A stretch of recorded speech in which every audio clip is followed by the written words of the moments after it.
merci. Mwese ndabahaye ikaze muri kino kiganiro. Ku bwanje novuga ngo ni ikiganiro kiza kudufasha. Jewe nza kubasangiza ibyo natahuye.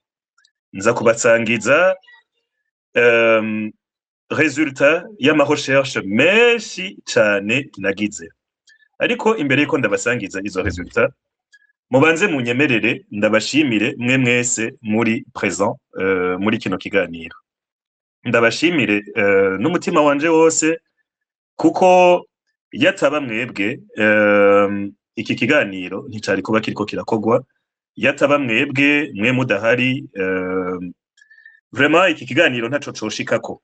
Nuko mukaze murisanze, nimwe mu mpinguvu zo kugira ibi biganiro, ukuntu mushika ku bwinshi, ukuntu muhoreya, ukuntu murayika, ukuntu muhoposta, et surtout ubugwaneza bwanyu, kuko en fait igihe nariko ndategura iyi sujet, j'ai appris tellement de choses en 2 jours ko nibwiye nti nkabanda iyo ndayivuga pour la semaine prochaine cari kuba igitabo tout simplement. Donc voilà. Ikindi nagomba kuvuga imbere yo gutangura sujet yose, nukuri bantu muriko muratwumviriza, inyuma y'iki kiganiro muraza kuvuga muti nimba aba baredetabara bakibaho, nukuri n'ubuntu bw'Imana, ni ku bushake bw'Imana bagihari. Iyo Imana itabihari, kuko wumvise ama trahison baciyemwo, wumvise amageragezwa baciyemwo, wumvise ama conflit d'intérêt ya bamwe baba bajeyo juste kugira peut-être batera imbere, wumvise abababeshera, wumvise aussi DD infiltration zayo,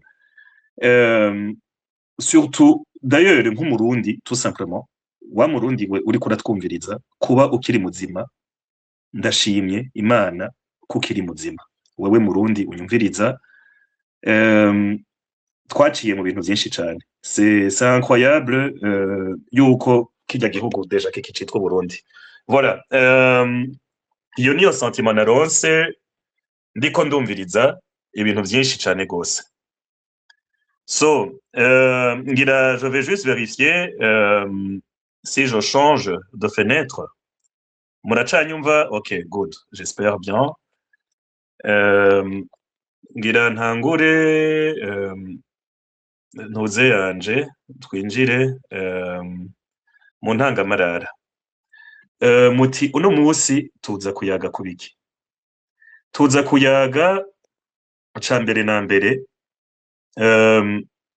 ndaza kubaha jewe ico nibaza cabaye les grandes étapes z'ubuzima bwa Redetabara. Les grandes étapes, c'est-à-dire bon ben la première étape irya twese tuzi kera bakiri mu shamba bitwa Fonagutabara, turaza kuvuga cyane gose ku vya 2015, kuko hari ama incompréhension menshi. Jewe ku bwanje ivyo ndiko ndabasangiza, c'est pas ma version des faits, c'est surtout la version des faits z'abantu qui m'ont partagé ama info nibwiye yuko mukwiye kuronka. Voilà. Sindiko ndazibapartaja ngo niho narindi, oya siho narindi, ariko abantu qui m'ont partagé ces infos-là, ben benshi bari plus ou moins hafi y'ivyabaye. Muraza par exemple gutahura irya catastrophe, irya tragédie ya le 12 décembre. Vyagenze gute 12 décembre? Abantu batera amakambi, basange abadede babarindiriye, abajene bahatikirire. Qu'est-ce qui s'est passé? Ndaza jewe kubasangiza ama info mfise. Hama aussi turaza kuyaga ku kintu kimwe, pourquoi les médias zidapartaja cane gose amakuru ya Redetabara. Kuko abarundi bahunze, hari ikintu twari twizeye, twavuga tuti les médias aussi zarahunze, nizo ziri censé kutwinforma y'ibiriko biraba, ku marite ariko araba nibo bari sanse kutubwira ati voilà ni ibi biriko biraba et pourquoi batinforma na rimwe kuri ivyo bintu aho jewe ndaza kubaha mes conclusions ou mon point de vue selon inkuru nyinshi que j'ai récolté à gauche à droite hama aussi bon ben comme d'hab ndaza kubakira mupoza ama question yose ico ndabemereye ni kubishura mwese limite iza kubimwe ari question numva iza gupoza problème ku bantu surtout abantu bari ku rugamba iyo sinza kuyishura ari question numva yohava ituma amasource amwamwe adashaka kumenyekana yo hava amenyekana ndaza gutourna ma réponse ngerageze kuguha l'essentiel de ce qu'il y a à comprendre mu buryo bwumvikana wumve l'essentiel de ce qu'il y a à comprendre ariko umenye yuko jewe inyishu nza kuba ndaguhaye c'est une source en tout cas qui pour moi est crédible ku buryo norinda nza ngaha ntakoranya abantu nkababwira nti nimuze muri space ndafise ico mfise ndababwira voilà donc c'est une source mba numva umenga ce que cette personne dit ibiri crédible ici uwo muntu ahejeje kuvuga ni ikintu gifadika ica kabiri ndaza kugerageza kwishura ku ma question bahora abitirirwa Red Tabara abitwa ko bayitwara bakunda kubagiriza regionalisme bakunda kubagiriza yuko badakunda abantu muri sud yuko badakunda abafabe vyavuye he vyavuye kuki qu'est-ce qui s'était passé pour qu'il y ait cette conclusion là et pourquoi bafise iyo réputation yuko badakunda abo bantu bo muri sud kandi badakunda abo bafabe sans essayer yo kubisurvora hejuru umuntu ahumiriza voilà je me suis dit il faut adresser les questions uko ndazizi uko bazi nsangije okay dutangura reka ndabasomere inkuru ya Alexis Hajayandi sinzi ko mwari musanzwe muyizi ariko mwari musanzwe muyizi mumbwire munyandikire muti bon ujya mutipe turamuzi ivyo yagize turabizi hanyuma je vais passer à autre chose mais pour l'instant reka nko mu ntangamarara reka ndabasomera inkuru ya Alexis Hajayandi iyo nkuru igituma ngira ndayisome ni kugira mutahure yuko abarundi iyo dutanguye kwiyorganiza ubundi tuba turi bien tugendere ku bintu bibiri Red Tabara itangura kwiyorganiza d'ailleurs les manifestations za 2005 zitangura nta bintu vy'abahutu nta bintu vy'abatutsi vyarimwo barabana b'u Burundi barabana b'igihugu bahagurutse kugira bagwanye pouvoir itwara nabi abarundi ya CNDD FDD on est d'accord hanyuma abo bana b'u Burundi bahagurutse hariho abantu babatobeye cane gose bamwe muri abo bantu babatobeye n'abantu bashobora kwiyinfiltra bakinjira mu mugambwe bakorera iperereza hanyuma bagatoba ibigira bibe ingenda basomere iyi nkuru ya Alexis Hajayandi yanditswe na Pacifique Ninahazwe niwe tuyikeza n'umuntu nshigikiye cane gose abo babonye tweet nagize mu gatondo sinavuga Pacifique Ninahazwe na gato navuga uwundi muntu reka ndabasomera iyo nkuru umusirikare umuroberi umunyapolitike umuvugabutumwa umudandaza kimyozi umusuma donc uwo muntu afise ama qualificatif ashika indwi ati Alexis Hajayandi ninde icigwa c'iperereza ry'u Burundi abarundi badakwiriye kubandanya birengagiza mu ndwi yahera Fokode yaratunganije ikiganiro kidasanzwe kijanye n'amayeri be n'imitego y'iperereza ry'u Burundi twerekanye ingene ubutegetsi bwa CNDD bwubakiye kwiperereza kuva bukijaho twerekanye okay haratanzwe impanuro ko umugwi wose uzi ko ushaka guhangana n'ubwo butegetsi ikintu ca mbere woherako ari gutunganya igisata c'iperereza muri wo nyene. Hari benshi baciye bashira amaso ku bantu bazwi cane, mu gihe ico cigwa cashimikira ku kwugurura amaso hafi yacu.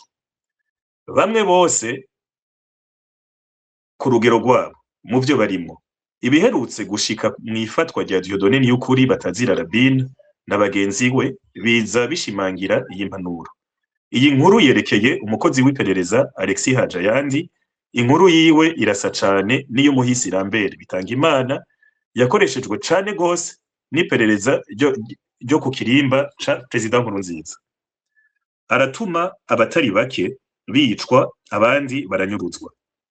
Yakoreye cane mu bihugu nka Kenya na Uganda birangira nawe yishwe n'iperereza muri Ndamukiza 2017. Twizere ko Alexis Hajayandi nawe atazohabwa impembo nkiyahawe Bitangimana. Ok, je vais vous épargner ivyo je nita ko bidakenewe. Parcours ya Alexis Hajayandi, yari umufabe mu gisirikare, yari homme de troupe, voilà. Ibi vous pouvez le lire vous-même ko batarasoma iyi nkuru. Hanyuma bon yarinjiye muri MSD, yaserukira MSD ku Mpanda, hama mu nyuma yinjira mu kiroberi citwa FPM abatabazi. Uyu muntu yinjiye muri FPM, bon nahagaritse gusoma ndiko ndabibabwira en diagonale kugira twavance. Uyu Alexis Hajayandi yinjiye ikiroberi cari muri Congo caba FPM abatabazi. Ico kiroberi catwagwa n'umukomanda bita Abdallah. Wewe yari yavuye mu gisirikare c'u Burundi ari umukaporale. Donc uwo mu Abdallah we vy'ukuri we yari umuroberi. Ariko Alexis Hajayandi we yari umu DD, umu infiltré, umuntu akorera documentation, SNL, iperereza, peu importe ukuntu mushaka kuvyita. Donc aha bariko baratanga parcours yiwe, ukuntu yagiye mu mpimba 2013, ukuntu yabaye mu buzi bwinshi, hamwe akaba kimyozi, ahandi akaba umutaximene, etc etc. Ivyo muraza kubibona kuri comment ya mbere. Kuri comment ija musi kandi reka ndabipartage ngaha kuri hejuru kuri space, partager via bon kuri telefone biragoye gupartager kuri space, ndaza kubigira ngiye kuri laptop. So anyway, reka twavance.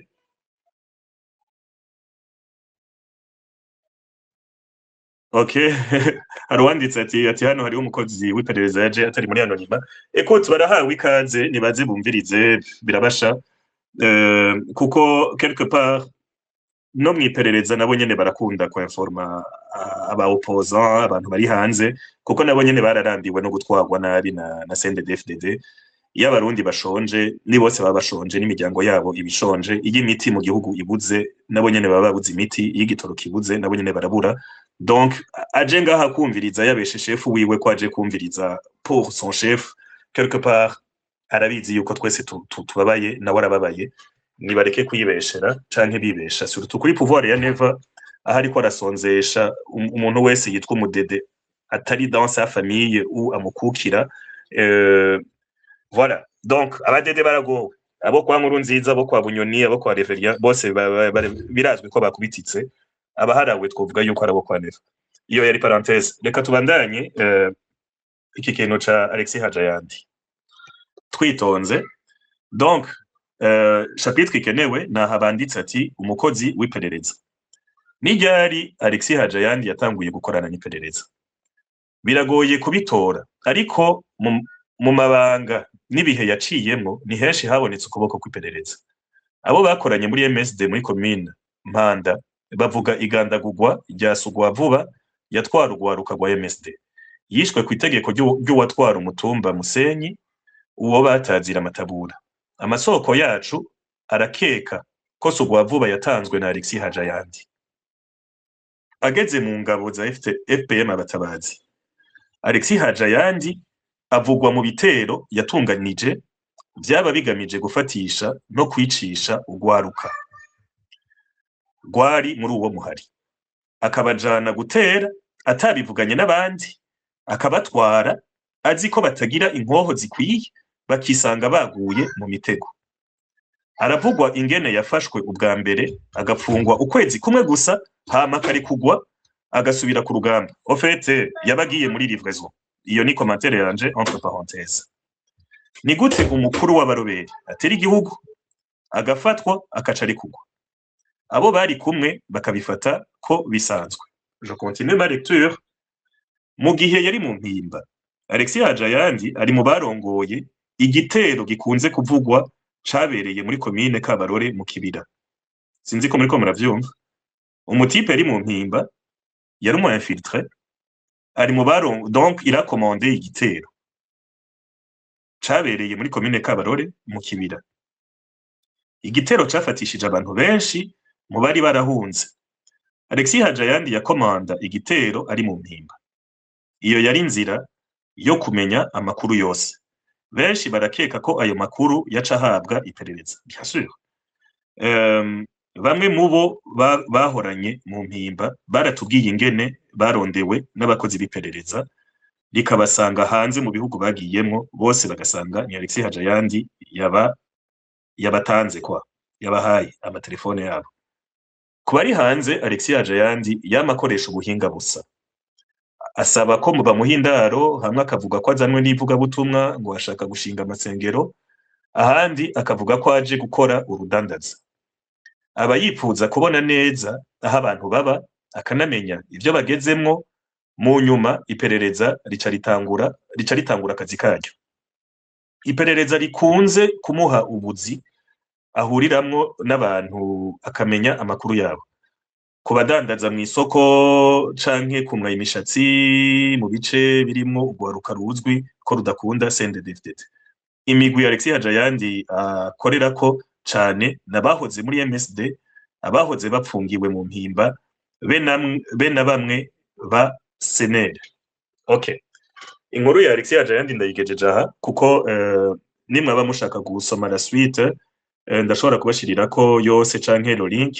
Ariko uyu niwe yafatishije Rabine, niwe yamutaye mu mutego, niwe yatumye bijya ba Rabine barimo. Alexis Hajayandi yamenyekanye cane kuri ibi vya Rabine.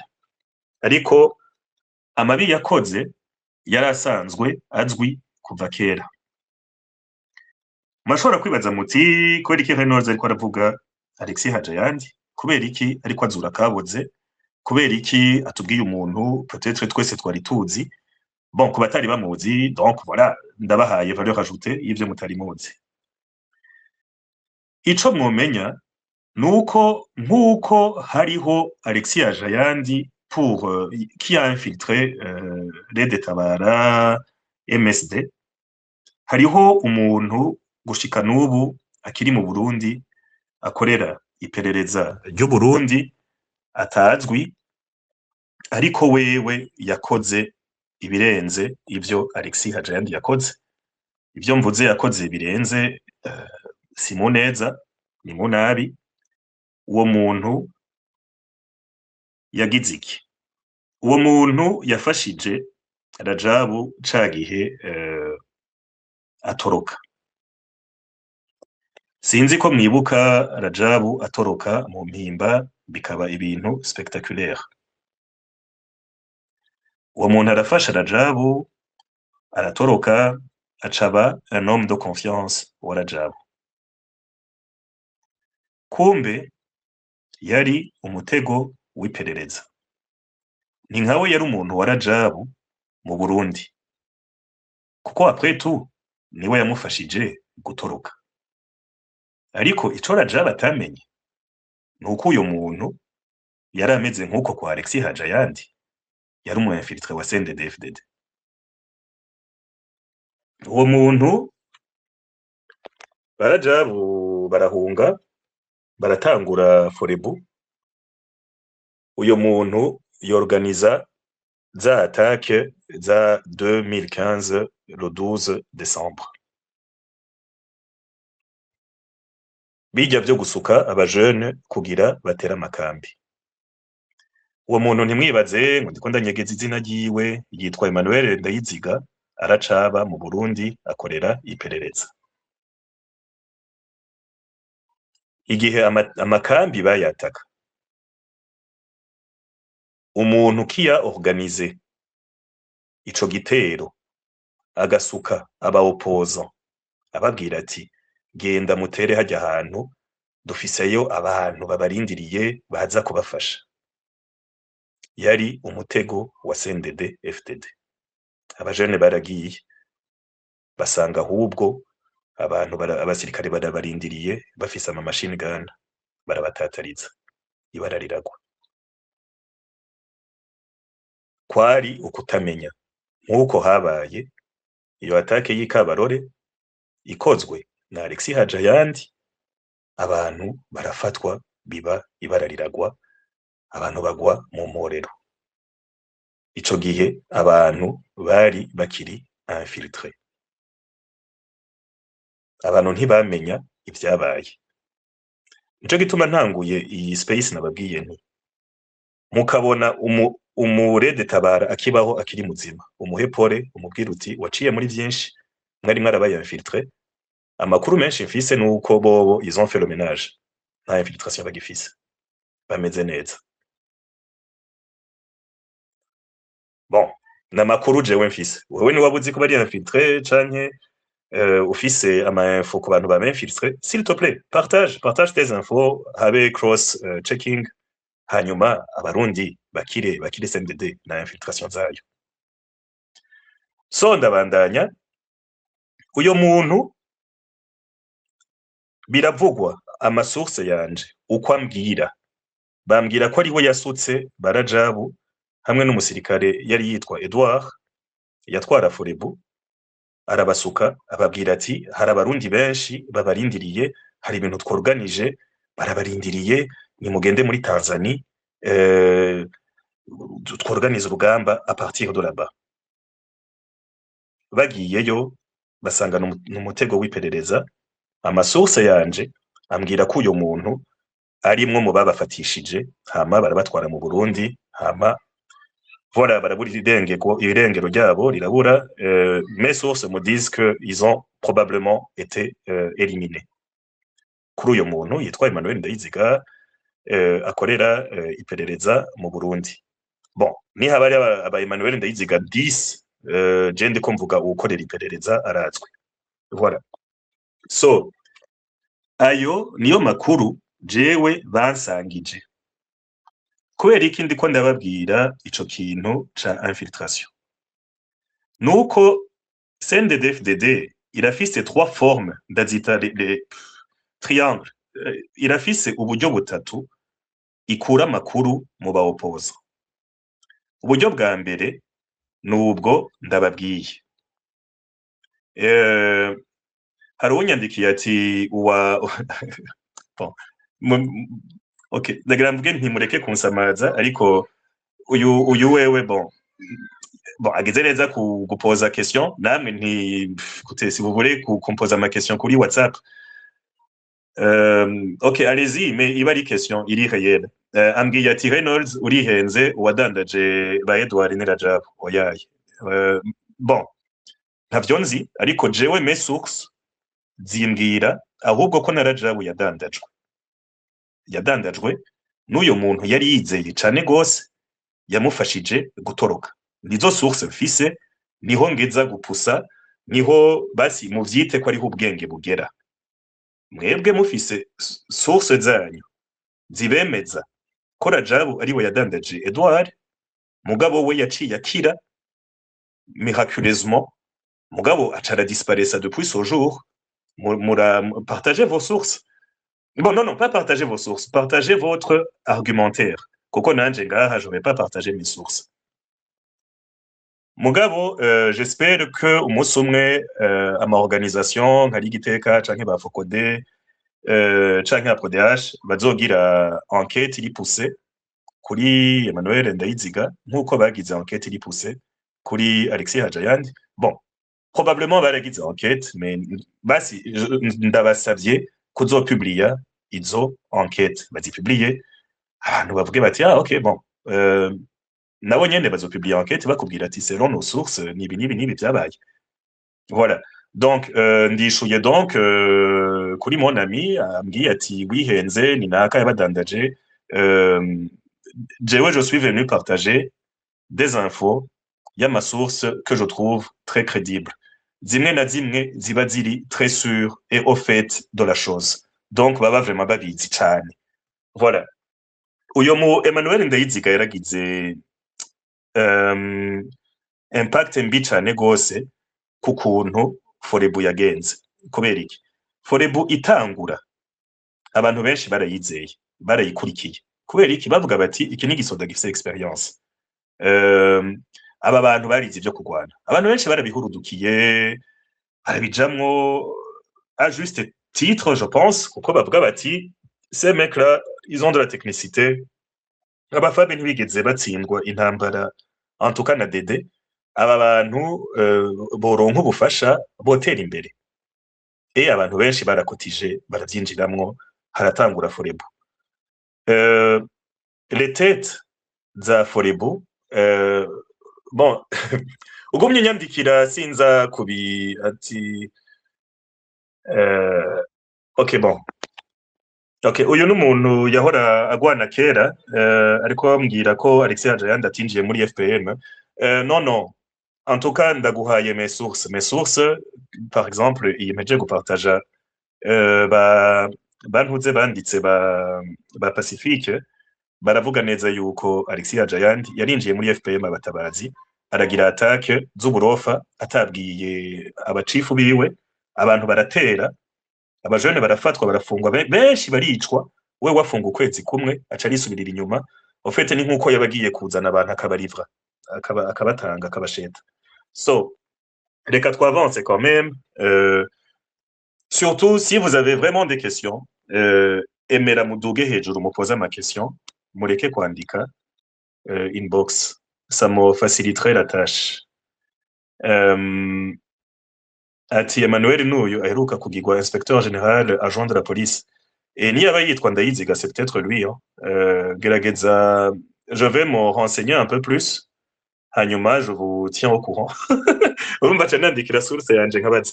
Anyway, donc kuki ndiko ndababwira ibi bintu vya Emmanuel Ndayiziga par exemple, ni kugira mumenye muti kumbe cagiye forebu itangura ari ibintu biryoshe, abarundi babigiyemo, abantu bose bariko barakotiza. Ni igiki catumye baja muri Tanzania baca barafatwa buno nyene tuca turabura irengero ryabo?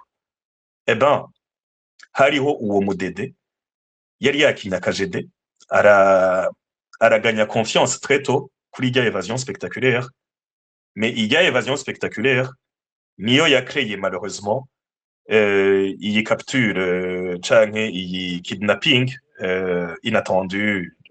Anyway, ico kintu c'ama infiltration imisi ya mbere yaba ba Rede Tabara, yaba ba Forebu, yaba abarundi abari bo bose, abarundi bari infiltré ku rugero batari gupfa biketse. Ok, uti rero ugira uhereze inkuru yawe muri 2016-17. Oya, inkuru irabandanya. Donc muri ico gihe Forebu, le haut commandement barabaye capturé, barabatwaye i Bujumbura, ivyabaye n'ivyabaye, ica yitwa FPB. Biswe FPB nyene baragize rebranding, baragiye mu misozi muri Congo. Hari ikintu cabaye, jewe ndabasangiza muvyite mes conclusions de plusieurs sources zishika indwi, et de sources variées. Mugabo ça reste des sources crédibles ku buryo umuntu yofata ijambo agakoranya abantu akababwira ico les sources zivuga. Ico bose bahurizako, aba FPB bageze mu misozi bagiye hafi yaho abarede tabara bari. Bon, birumvikana mufise urugamba rumwe, na bafrere banyu barazi terrain, donc murabasangayo, c'est plus facile. Hagati aho, je fais une petite parenthèse. Ikindi source nyinshi zihurizako, apana zose, abo bagiye mu misozi tubite abakomanda, abantu bari sur terrain. Abatari sur terrain, tubite les intellectuels, kuko burya Uburundi bufise problème y'aba intellectuels burya. Aba intellectuels bacu b'abarundi, abo muri FPB n'abo muri Rede Tabara barayaze. Barayaga bati reka duhuze inguvu. Bariko barayaga hajamwo ubwibone, hajamwo agasuzuguro. FPB babwira abarede Tabara ati bon, écoutez, reka duhuze inguvu turwanye Dede. Logiquement ninde yovyanga. Ariko duhuze inguvu ça voulait dire mwebwe nimuze chini ya ulinzi, muze musi yacu tubaganze, abari mwebwe mudukukira, twebwe tubaha amategeko, mwebwe mugira ivyo twe tuvuze. Abarede Tabara bavuga bati mwebwe ahubwo ndiko ndavuga mu masalon abayaga pas sur terrain. Nabo bakishura bati mwebwe kugwanya Dede mwari kubitangura kuva kera, c'est pas ubu muhunze muca muza mukadusanga mw'ishamba tumaze imyaka twiyorganiza, hama muce mushaka mudutware tubakukire tube pa abajame abapeti muza muravuga ati we tu tournes à gauche, we tu tournes à droite. Donc ubu muje ni muze d'égal à égal.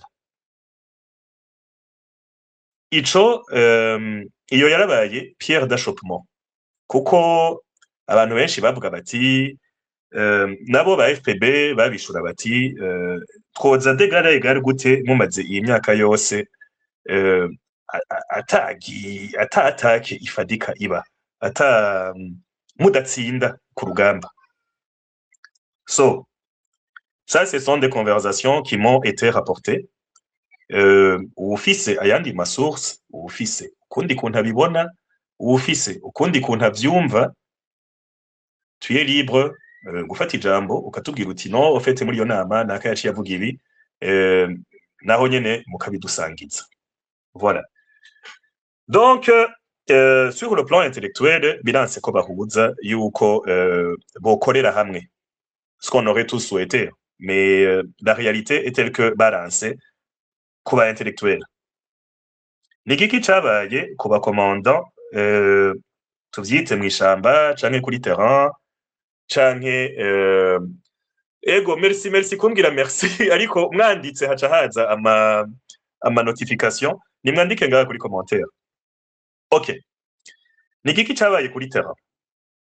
Kuri terrain FPB barashitse n'abasirikare nibo ba FAB en majorité, bashitse muri za Bijombo pa Minembwe, mais ahantu aho ba Rede Tabara bari ntibari bon, amasource ari kwinshi. Bamwe bavuga bati bari hafi na hafi, ngo nkuku bon, bamwe bavuga bati bari à 1 ou 2 kilomètres de l'autre, genre 5 minutes de marche. Abandi bakavuga bati non, ibirindiro vyabo yari plus de 1h30 de marche. Donc je vous donne mes sources. Mugabo ico mes sources zihurizako ni kimwe, nuko non seulement aba intellectuels aho bari hose mu mahanga ntibahuza, kandi na les commandants ntibahuza. Muti bapfuye iki kandi bari ba frère, bari bakwiye gusangira urugamba rwo kugwanya CNDD FDD. Ntibapfuye byinshi, bapfuye ico no kuyita abamambre. FPB bageze mu misozi, kuko urabona peu importe ko bari à 2 km canke 30 km, uko bigenda kose basumira hamwe. C'est-à-dire ni nka kujya kwa ruguru canke hehe, muba mufise nk'isoko irema mercredi na vendredi. Donc baja gufungura canke kugira amastoke yabo sur le même marché. Bahuye bagiye kugira amastoke, FPB bari bafise financement yana y'akaja, bari bafise cash kuko abantu benshi bari barabizeye kandi bari bizeye yuko abafabe bashobora gushika kure. So aba FPB baca bagerageza kurecruta abarede tabara. Hariho detail itari detail ariko ahubwo iri très important abantu batazi. Kuko iyo mwumvise ngo FPB baragwanye na rede tabara ngo biraba intambara, bon ivyo ndaza kubishikako. Twese turaza gutangarira hamwe nkuko nanje natangaye, iyo version d'Ironse ni version iri corroborée n'abantu benshi cane. Ariko je le répète encore une fois, wewe ukaba ufise iyindi version, tuye le bienvenu muri space yanje kudupartaja kugira twese tumenye. Ariko iyi version mfise iri ku bantu bari très proche du dossier. FPB kubera iki bagerageje kurecruta? Kuko bokwibwira uti aba batipe bari bafise popularité nyinshi, bari bafise credibilité muri diaspora, abantu benshi nibo bari bizeye, amahera nka yose yaja muri FPB au début ntiyaja muri rede tabara. Bon reka mvuge beef yabaye, donc baragerageza kurecruta muri rede tabara. Umukomanda wa rede tabara w'ico gihe arababwira ati s'il vous plaît mureke kuntwara abanwanyi banje, d'autant plus que baba recruta bababwira amajambo ataryoshe kumva. Urumva c'était la même chose, baza babwira abo ba jeune ati aba bantu mubava inyuma n'abasivile muzi wacu twe twarize igisirikare, abandi bakababwira ibindi bintu ati écoutez, bamwe bagashiramwo ibintu vy'amoko abandi bagashiramwo professionnalisme y'igisirikare. Écoute iyo uriko urarecruta uvuga ivyo wishakiye. Il se trouve yuko uwo muntu wo muri rede tabara wewe atabikunze, uwo mukomanda kuri terrain habwira ati je nimureke kuntwara abamambe banje, nimurecruta abanyu, nimugende mu makambi, nimutume ko mu Burundi ababashigikiye, nimorganize recrutement yanyu, mureke kumena umutwe. Bien évidemment baranga, bijamwo gushwana no guharira. Bahura isoko ririko rirarema, ntibari bagihura bayaga nk'abarundi bakundana bazoja kugwanya Nkurunziza. Bahura bapfa ngo naka wamubwiye ibi, amadenigrement, campagne de dénigrement. Kubwira urya ati raba twebwe ivyo twaguze, stock iruzuye, mwebwe inzara irabishe, nimuze ngaha. So vyakabaye kera, version mfise zose des deux côtés biravuga yuko habaye affrontement entre bo. Version igaruka ku bantu bashika batatu ivuga yuko umu FPB yaraje kurecruta rede tabara kugira imwigize kure, barashe hejuru, hanyuma barashe hejuru we abifata fo canke ngira yagira bariko baramurasa, donc on ne connaît pas les versions, je ne connais pas les versions bampaye. Nawe acararasa, donc bararasana. Bariko bararasana,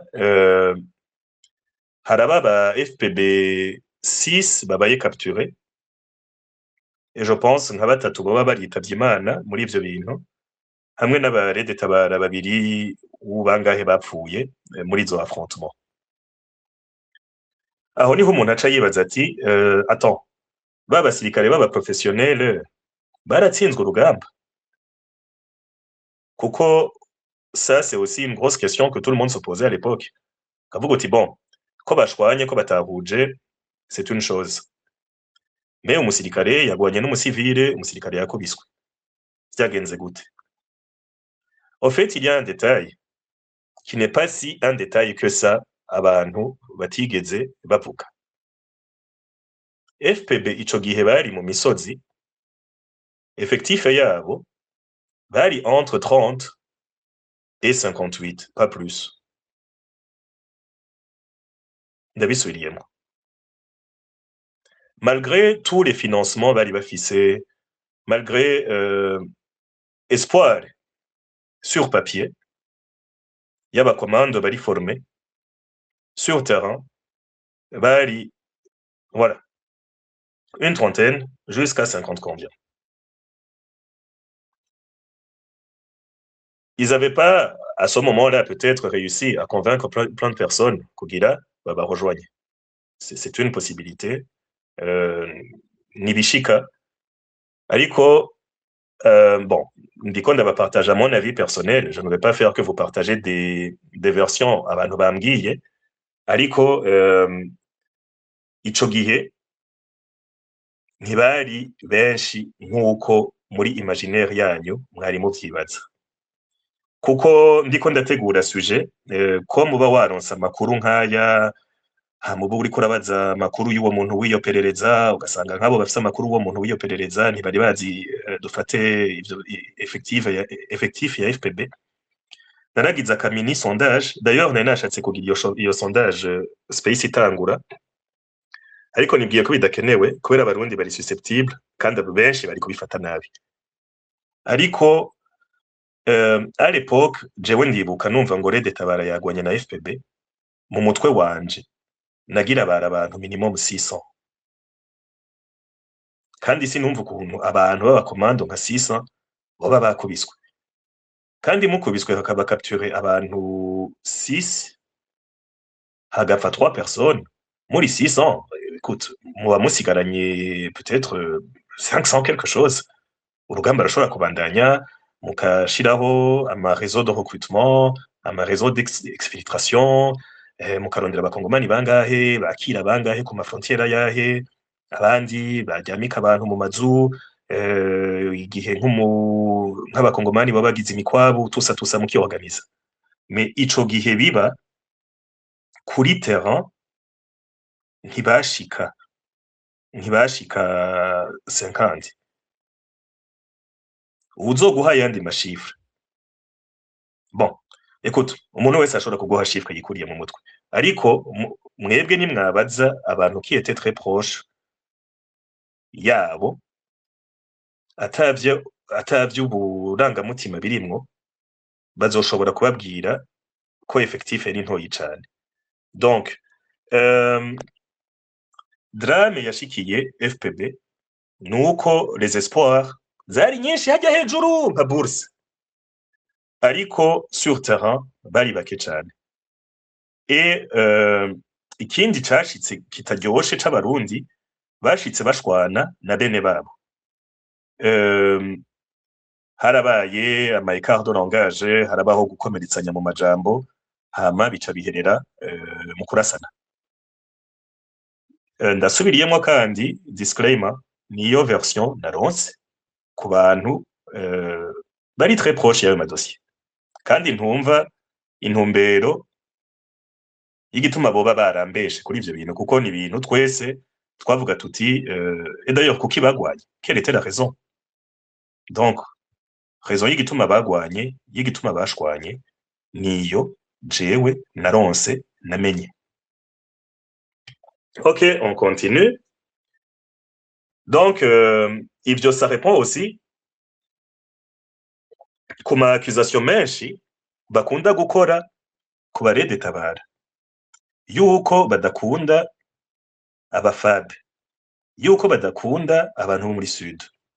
Kuko mu bintu nakunda kwipoza ama question menshi cane, baravuga ngo Red Tabara ngo uri umunyabururi canke umunyamakamba, genre ukihenda ufashe Burundi ugakubitamwo moitié 50% Nord 50% Sud. Hari igihuha cakunda gusirikira ukavuga uti ukihenda ukabuse 1 cm musi muri Sud, ewana baca bakwekarta. Mais nkabaza nti bon, tu sais, barakubwira ama version abarundi ukayumviriza, et des fois tu y crois, kuko uvuga ati umuntu arakuze ibintu ambwiye reka ndavyemere. Mais ukabaza uti none ok, nimba banka abantu bose bo muri Sud, kubera iki Gisiga yayitwara imyaka itari mike yari umuntu wo muri Sud? Nimba vy'ukuri banka abantu muri Sud bataberekwa, baterekwa kuko Gisiga yava imakamba. Iyo ni question je napojeje honnêtement, kuko ubwo mumbwira ngo Red Tabara ntiyerekwa abantu muri Sud, tukaba tuzi yuko jusqu'à 2020 combien, 23 je pense, sinzi ryari Gisiga yitavye Imana, yari umuntu wo muri Sud yayitwara. Est-ce que boba baragize aka exception kuri ntuze yabo? Anyway, inyishu naronse ijanye n'iyo episode ya FPB. Abantu bari baratanze amahera muri FPB, mumenye d'abord ko batatanze amahera make cane, batanze amahera menshi. Affaire ya FPB ipfuye, tuvyite gutyo, kuko ikindi ntabajije kuko écoute, ça crée des tensions pour rien. Est-ce que abantu bo muri FPB bari barabwiye abamambre babo ukuntu effectif yangana? Bon, ndazi ko mu gisirikare c'est pas bien kuvuga ama effectif kuko buri ko informa mu ennemi, ariko est-ce que ico gihe basi bari baragerageje kubwira bagenzi babo un peu ukuntu vyifashe sur terrain, bababwira ama fragilité bari barimwo kuri terrain, pas kuri côté financement, juste kuri terrain. Je pense ko batababwije ukuri, kuko iyo bababwize ukuri vyari kuba ibintu vyumvikana aussi, bari kugerageza kuvuga bati bon écoute, nimba batashika 60 maximum, kubera iki twari dushaka ko baja gutwara abantu bangahe, ntivyumvikana. Voilà. Donc ico kintu, iyo affaire ya FPB imaze kuba gutyo, haciye haza narratif ivuga iti Rede Tabara yanka umuntu wese yitwa umufab, kandi yanka umuntu wese avuye muri Sud. Naho selon mes sources, naho vyavuye. Iyo teori yaje nka narratif yexplica bijya vya FPB. Voilà. Tubandanye, reka ndabashiremwo akaziki tumira amate, nca ndabatangurira